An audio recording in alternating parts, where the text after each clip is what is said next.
Mon dernier livre, c'est Antarctica. Donc c'est un travail que j'ai mené sur la base des carnets de route de Scott et Amundsen, donc les deux, le Britannique et le Norvégien qui se sont affrontés dans la course au pôle Sud en 1911. Il y a des producteurs étrangers qui veulent faire de ma série Insiders une série télévisée haut de gamme, on va dire. Donc, mais les négociations sont très longues parce que c'est des gros budgets, donc c'est un peu long et compliqué.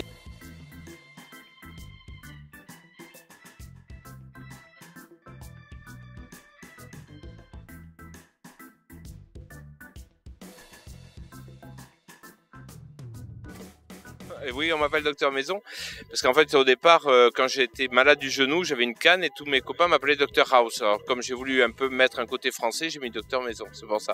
Parce que je fais de l'humour et de la dérision sur ma maladie. Voilà.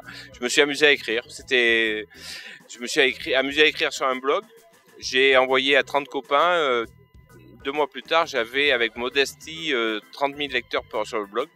Et donc du coup, Patrick Olaya est un voyou, est venu me chercher et me dit ça vaut le coup, on va faire un livre. Et donc voilà, et donc on a écrit un livre avec mes petites histoires que j'ai mis sur. C'est l'histoire de la vie de tous les jours d'un médecin qui raconte des malades de tous les jours et tout le monde se retrouve là-dedans. Et ça fait rire et pleurer. Et moi, ça m'a fait rire et pleurer. C'était ma psychanalyse en fait. C'est que j'arrivais pas à exprimer mes émotions quelquefois devant des malades. Et en écrivant, j'ai pu pleurer et ça m'a fait du bien. Voilà, c'était une thérapie.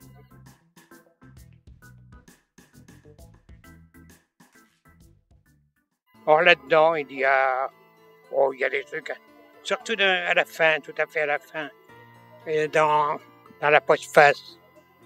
Simplement, 3 mots. Je suis né à midi, un jour d'hiver, tout près d'un port qui se trouvait par hasard être sur le bassin. On m'a dit que les bateaux s'étaient arrêtés de danser et les huîtres de bâiller, mais les hommes ont continué à jouer aux boules et les femmes à faire l'amour, ou la cuisine, ou la lessive, ou les 3. De ce jour, à cette heure, j'ai eu le bassin dans la peau et la peau tannée de souvenirs. Plus tard, j'ai trouvé des hommes au visage plissé et des filles de goût de sel. Les hommes jouaient aux boules et les femmes rêvaient d'amour. J'ai compris que le bassin, c'était cela.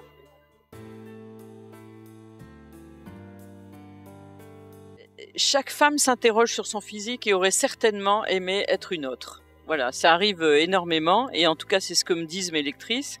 Et donc le fait d'évoquer un personnage qui s'est beaucoup questionné et qui est considéré comme étant une jeune femme en disgrâce, parce qu'elle n'a pas été forcément l'enfant qu'attendaient ses parents, ça interpelle et ça pose question.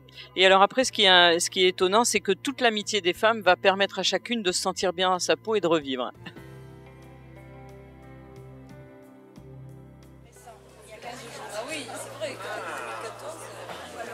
Ça se passe sur le bassin? Oui, c'est une histoire qui se passe entre les Landes et Arcachon.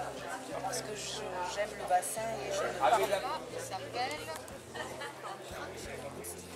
Il s'appelle Général Papouf. D'accord. Parce qu'il a très mauvais caractère, il est très grognon, alors il est comme les vieux militaires.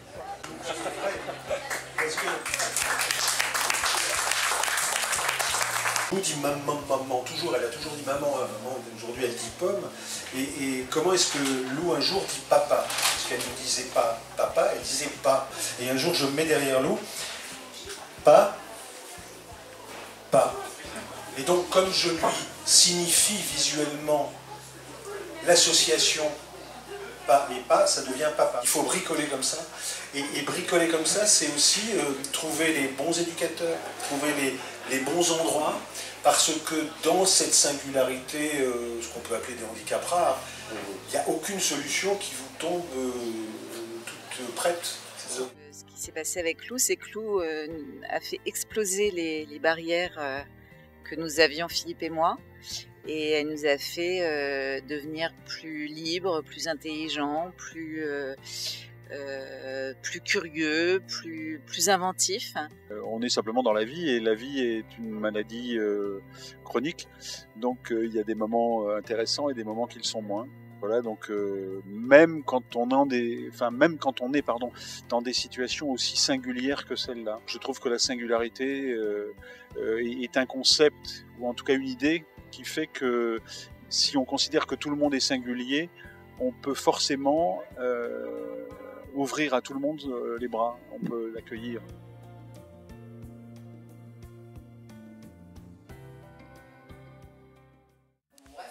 Et puis voilà, j'ai continué à écrire, j'ai écrit sur C'est encore mieux à 50 ans.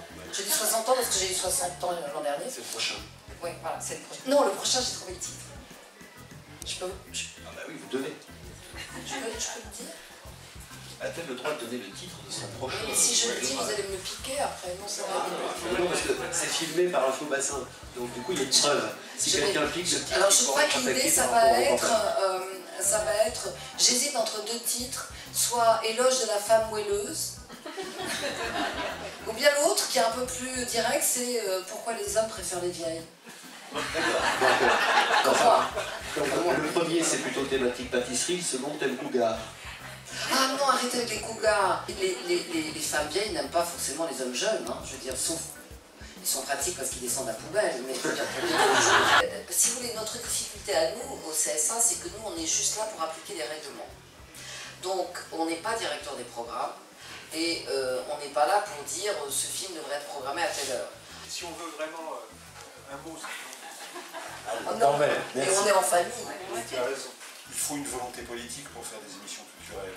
Donc effectivement, quand une direction des programmes vous programme toujours tard, rarement à la même heure et jamais à l'horaire annoncé, pour créer des fidélités, c'est tout sauf évident. Donc aujourd'hui, sur le numérique, peut-être que là, on a une manière différente de voir. Si vous achetez 6 mois sur Amazon, au bout de 6 mois, Amazon anticipe votre désir.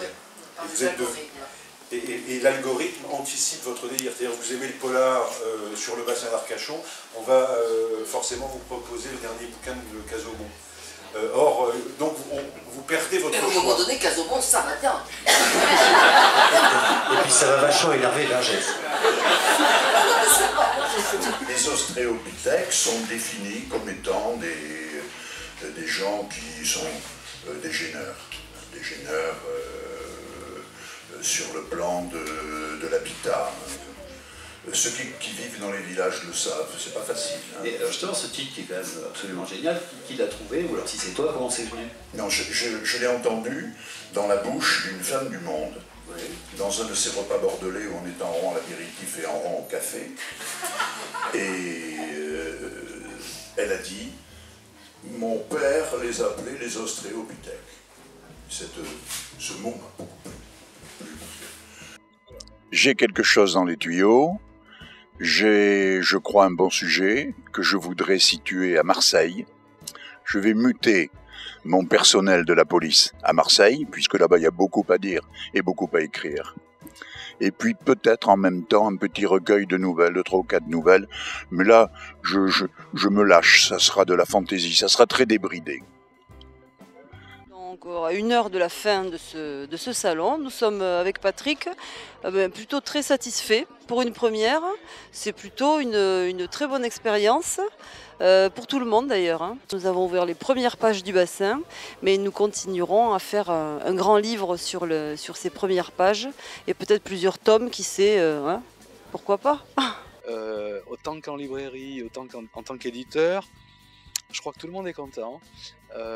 Oui, ça a vendu, disons les choses clairement, parce qu'un salon c'est aussi fait pour ça, pour motiver les auteurs, c'est les ventes, hein, c'est de la reconnaissance de leurs ouvrages. Un salon convivial qui mêle des auteurs connus avec des auteurs pas connus, en tout cas tous publiés, et qui partagent la même tranche, enfin le même saucisson sous la même tente, assis sur les mêmes bancs, autour d'une même table en bois, et ça c'est merveilleux.